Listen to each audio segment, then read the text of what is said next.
Fire for 10-second countdown. 10, 9, 8, 7, 6, 5, 4, 3, 2, 1. Ignition.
You probably think that I'm just another ordinary janitor, pushing a broom in a dark and quiet old building, cleaning up after other people's messes, lost in the dreams of another day. You know what? You're right. Sort of. Actually, I'm in disguise. The truth is, I'm from the future. No, it's true. In the future, everybody wears jumpsuits because everything else has gone out of style. Alrighty then, for those of you who don't believe that I'm from the future, then what am I doing with this? This XJ149 molecular deconstruction transmitter assembler unit from the year 2099, eh? Of course, those of you from the 20th century probably see this as a regular remote television control, but I assure you that it is not. Can your remote control do this?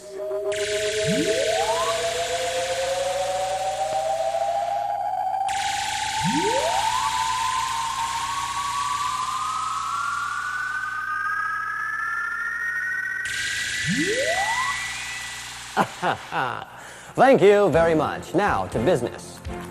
My name is Major Impact, and my real job is as a time-traveling visual historian. I go back in time and absorb and record images of great events in history for future kids in future schools. Today's mission is excellent. Today, I'm exploring the history of America's space program. I'll meet and travel with the astronauts who have explored outer space, including Wally Schirra, the only astronaut to fly in America's first 3 space programs. I'll see how astronauts eat, sleep, and even play in space. And I'll not only explore how rockets leave the Earth, but I'll see how they come back down. Well, that's not exactly how a rocket returns to Earth, but doesn't that look cool? Well, you want to help me with my chores? Come on, let's go.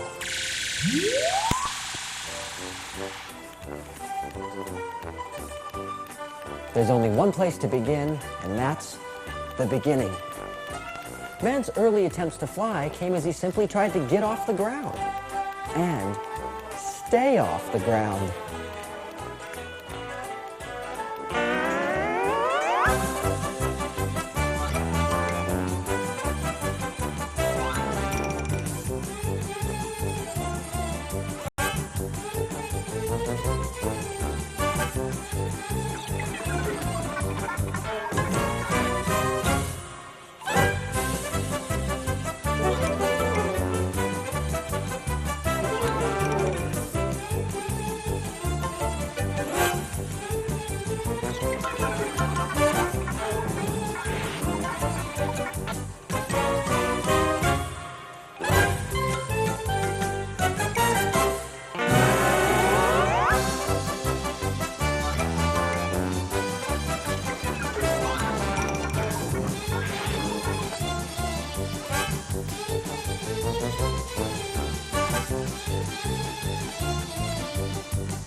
Once man learned to fly, he built bigger and better aircraft that took him higher and faster than ever before.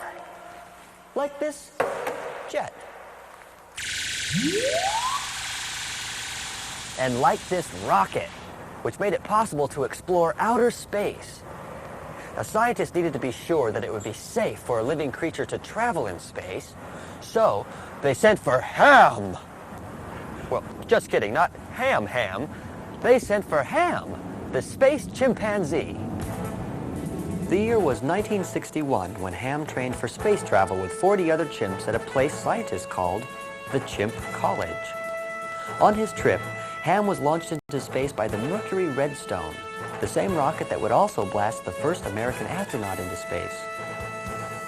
Ham's health was very important to this first space mission, and he was checked out, just like you and I are on a doctor's visit, by the mission's doctors. Ham's ears were checked. Ham's eyes were checked. Ham's heart rate was checked.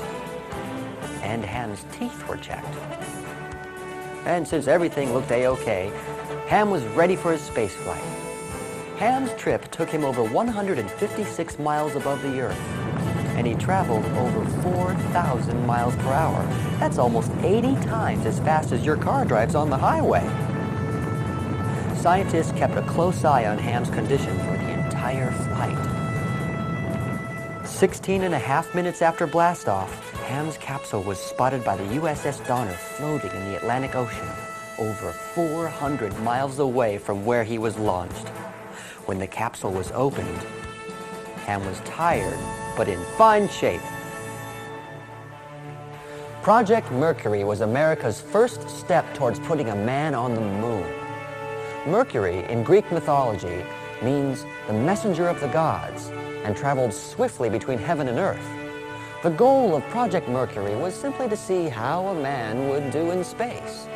23 rockets blasted off, and 6 astronauts, or star voyagers, that's what the word astronaut really means, traveled in space. The Mercury spacecraft was about 10 feet long and 6.5 feet wide. That's about as tall as a basketball hoop and smaller than most cars. The Mercury Atlas rocket weighed 260,000 pounds and stood over 80 feet high. The original Mercury astronauts, called the Mercury 7, were all only sons, including John Glenn, the very first American to actually orbit the Earth. Between 1961 and 1963, the Mercury astronauts spent a total of over 40 hours in space and completed 34.5 orbits of the Earth. As Alan Shepard, the first American in space, put it, Roger. Liftoff. And the clock is started.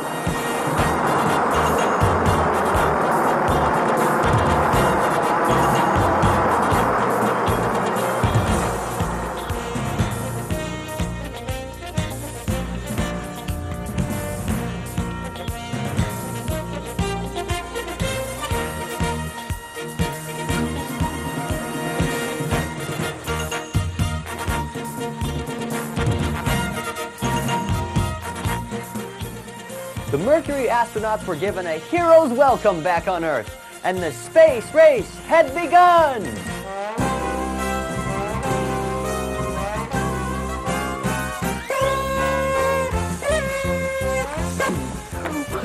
Boy, all this excitement sure has made me hungry.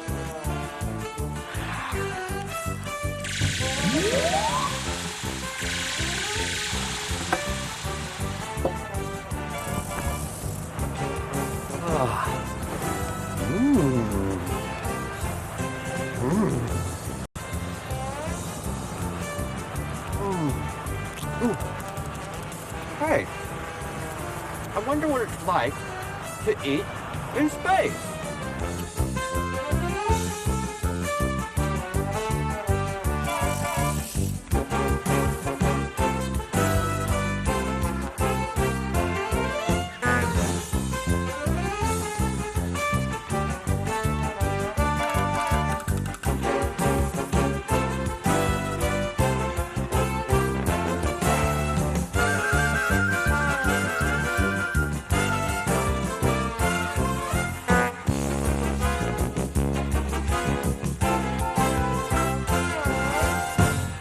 chowing down in space makes eating anything look like fun, even vegetables.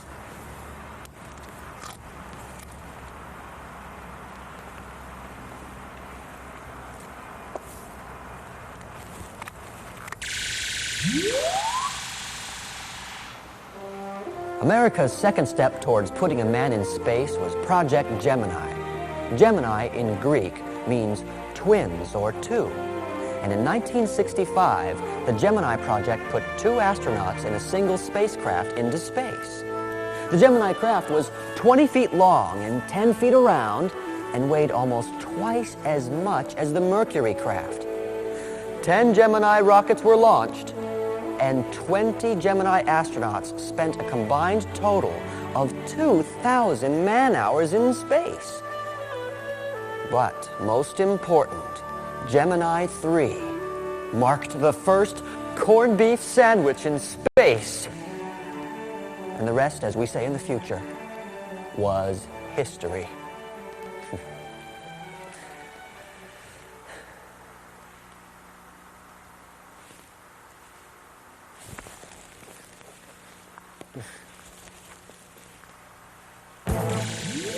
The Gemini Titan rocket, standing over 100 feet high and weighing in at 408,000 pounds, was much larger and heavier than the Mercury rocket.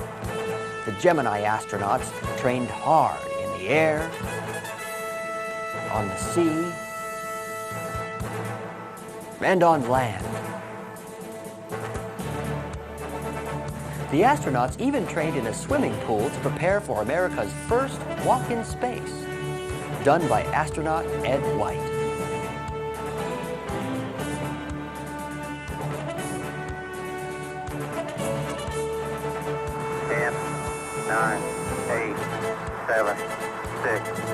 In the words of Gemini 10 astronaut John Young, Columbus was right.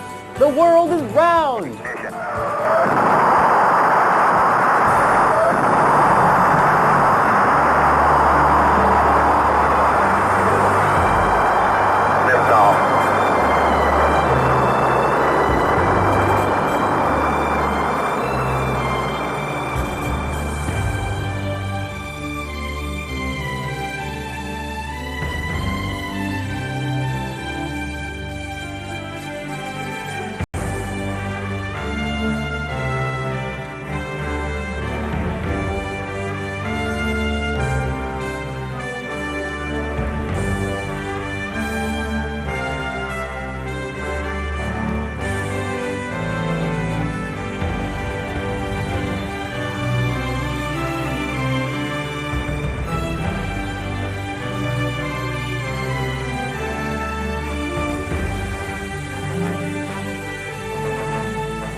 The Gemini program confirmed that spacecrafts could maneuver and dock in space, an essential element to putting a man on the moon.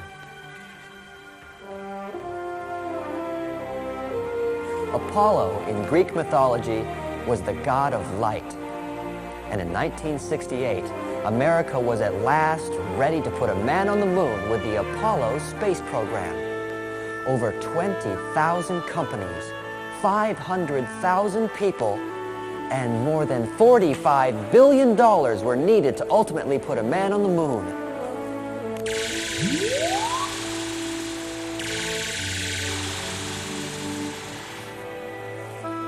The Apollo space program was a tremendous success. Apollo capsules like this one made 11 flights and carried 33 astronauts on 6 actual moon landings. 12 star Voyagers roamed for more than 160 hours on the surface of the moon, more than 250,000 miles away. It's one small step for man, one giant leap for mankind. That's one small step for a man, one giant leap for mankind. These were the words of Neil Armstrong as he became the first man to set foot on the surface of the moon. Together with Buzz Aldrin and Mike Collins, The Apollo 11 crew blasted off from Earth on July 16, 1969, to travel 1/4 miles to the moon. Over 600 million people, 1/5 of the entire world's population, watched as American astronauts Armstrong and Aldrin became the first human beings to set foot on the moon. The Saturn V rocket towered over the Mercury Atlas and the Gemini Titan. Standing 363 feet high, that's longer than a football field, and weighing over 6.4 million pounds, that's 3,200 tons, the Saturn V rocket measured 33 feet across at the widest point. It took 15 tons of fuel per second to blast the giant Saturn rocket off the launch pad. But after liftoff, in the words of Apollo 7 astronaut Wally Schirra, she rode like a dream.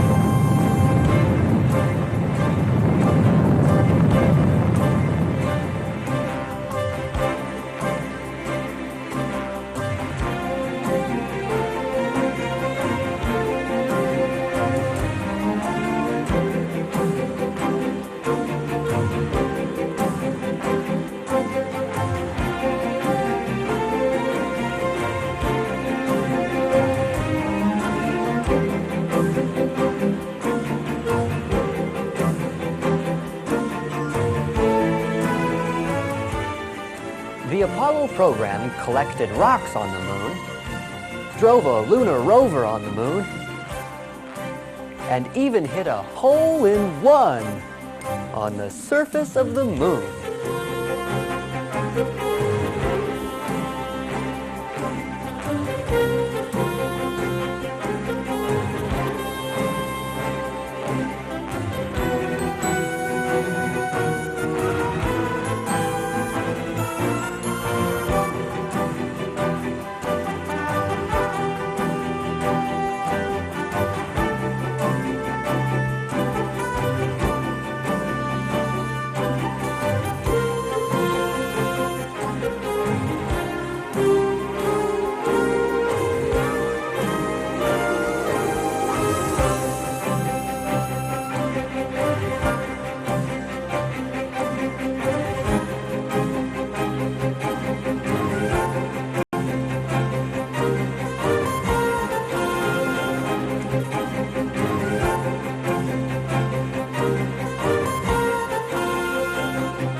Space travel is a lot of hard work, but outer space is also a great place to play and have fun.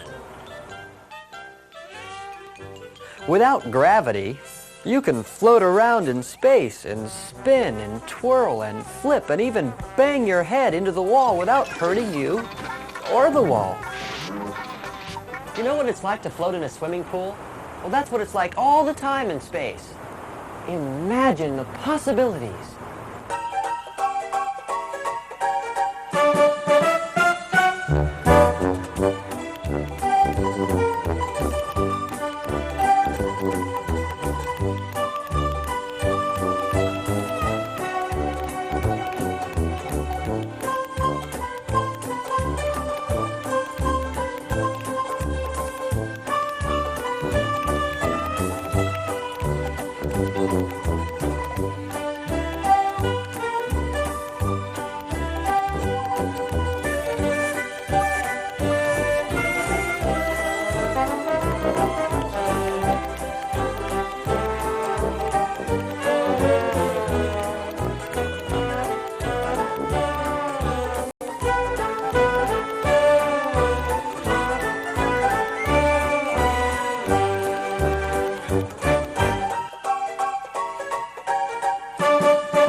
Just think of the possibilities.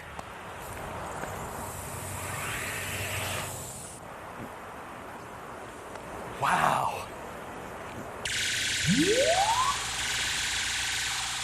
In April of 1981, the first space shuttle, the Columbia, took off from Cape Kennedy, Florida.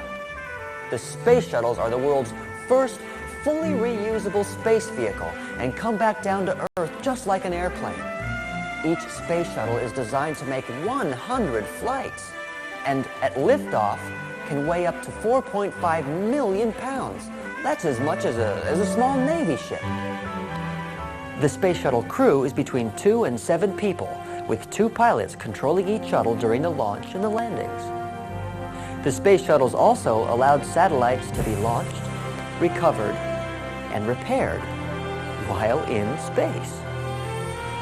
And when the space shuttle blasts off, 3 main engines and 2 solid rocket boosters all fire, creating over 6 million pounds of thrust, as much as 30 jumbo jets lined up side by side.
Being from the future, I know what comes next in man's adventures in space.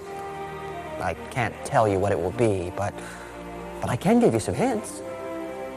It may be the construction of a space station where voyagers can stay in space for long periods of time, carrying out important research.